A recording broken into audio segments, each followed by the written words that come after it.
Hey, yo, what's poppin'? What's up? It's your man Thug Thirsty. It's Half Pint, and this is the Jah Pint Show. Welcome to another episode. And I'm thirsty. You always thirsty.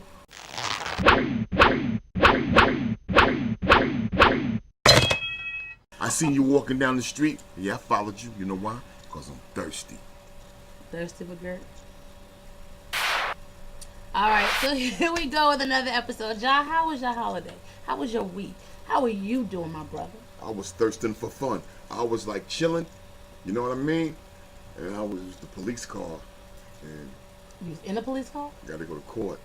Alright, so here we go. Let's get into this first song. And this happens to be Trick Daddy. Action. I'm a thug. I thought he was a pimp. Trick Daddy, I'm a thug. Let me tell you why I dig this. Oh, my head hurts. This is during the... Oh, My vision is blurry and my head hurts. You may have a stroke. Oh, clear. oh, Jesus. Oh, Oh, my God. hold up. This was like in the mid-90s when you saw hip-hop shift to Florida. Oh, shit. And this is the slip and slide era. It should have shifted right back. This was catchy. I thought it had a nice hook. And I get where he's going with this because he wants to be a thug, but it's humorous. You know what I'm saying? I know his intention wasn't to make it humorous. I hope but so. I hope it was. as He a was thug, sitting in a 5-star restaurant with a bag, And what is that? eating a piece of fried chicken. I ain't mad at him for that. Cause, That's so sometimes that is so stereotypical. And he was smacking his lips. And the premise again is I'm not what you used Then he to. went like this. No, he ain't what I'm used to neither. I thought it was hilarious. Let's go to the next one. I get that at 3. Listen, I thought it was hilarious. I did too. All right, so the next video. I thought it was upsettingly hilarious. Okay, so the next video is Birdman. #1 stunner featuring Lil Wayne, Turk, and They're not kissing on the mouth in Nah. this, are they? Again, I'm terrified. This is where we see the emergence of Cash Money, and he's starting to actually himself come out as an artist, so that this way he's building the brand for Cash Money. You have an in-house in-house production. I'm glad he gave a rhyme. Wow, he still ain't give a rhyming. He's still rhyming. He is? Yeah, he ain't writing, but he rhyming. This is the case of too much money and nothing else really to do. You have so much money, you have nothing else better to do. You know, I mean, why aren't you sitting down talking to somebody about your kid's college future? You know, why aren't you somewhere? Too busy pillaging. No, But you know what? I will say one thing. I heard him on the interview, Birdman on the interview, and he said that how he was trying to buy up particular areas and residential areas where he lived at, so that they can build and make it affordable for where they live at, and the town or where the city wherever they live at would not sell it to him. I don't know why. I don't know. If the reality is that they thought that he was going to make a compound No. or what have you. No, you know why? And this is just off the top of my head.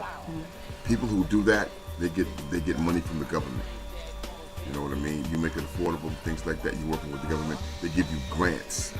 You become rich all over again. Right. But as far as they're concerned, that's just another way for him to launder money. Yeah, and I get that, and I think and again, I think out of that whole, Cash Money, the only artist that has been able to emerge successfully has been Lil Wayne, And that's and that was Money Behind the Machine. And that's because he keep kissing Birdman on the mouth. So here we got Rich Boy, throw them D's on him. I thought that the beat was good. I like the beat. I like the sample. I Call Your Name. By Todd, Switch. you going first? I'm going first. Yeah, that first. No, go ahead. They really have no substance about what they're talking about. They're all about materialism. And at first, when I heard him say throw some G's on there, I didn't know that he was talking about rims. I was talking about something else. But again, that's the region that they come from, and that's probably what they call them. They're talking to a group of people that may not have much. So you're telling them this is how you become important, this is how you become relevant.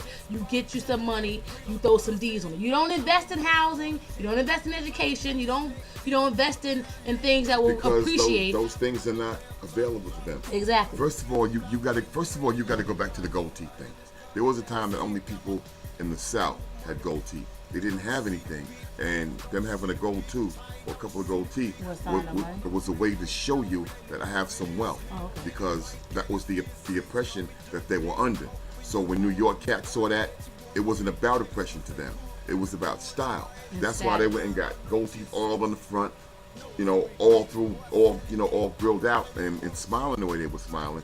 So when hip hop had a message and saying everything that was saying, a way to get rid of that was, if you know the thing about the gold teeth, well, let's shift the spotlight from the New York to the South, and they're coming from a place of oppression. Okay, and so this is why you have that. They're not wrong for that. No, they're doing what they know, what they think is acceptable. But the powers that be know exactly what they're doing. Absolutely. They're dumbing it down. Hip hop used to teach you. It's not teaching you anything anymore. Make sure you check us every Tuesday on rapstation.com. Let's still win that date with Jah Pint. Hit us up on Twitter. Hit us up on johnpint@gmail.com and Jah Pint Facebook. Let us know what you think, what you want to see. So throw some D's on them. And we're going to see you next week. Peace.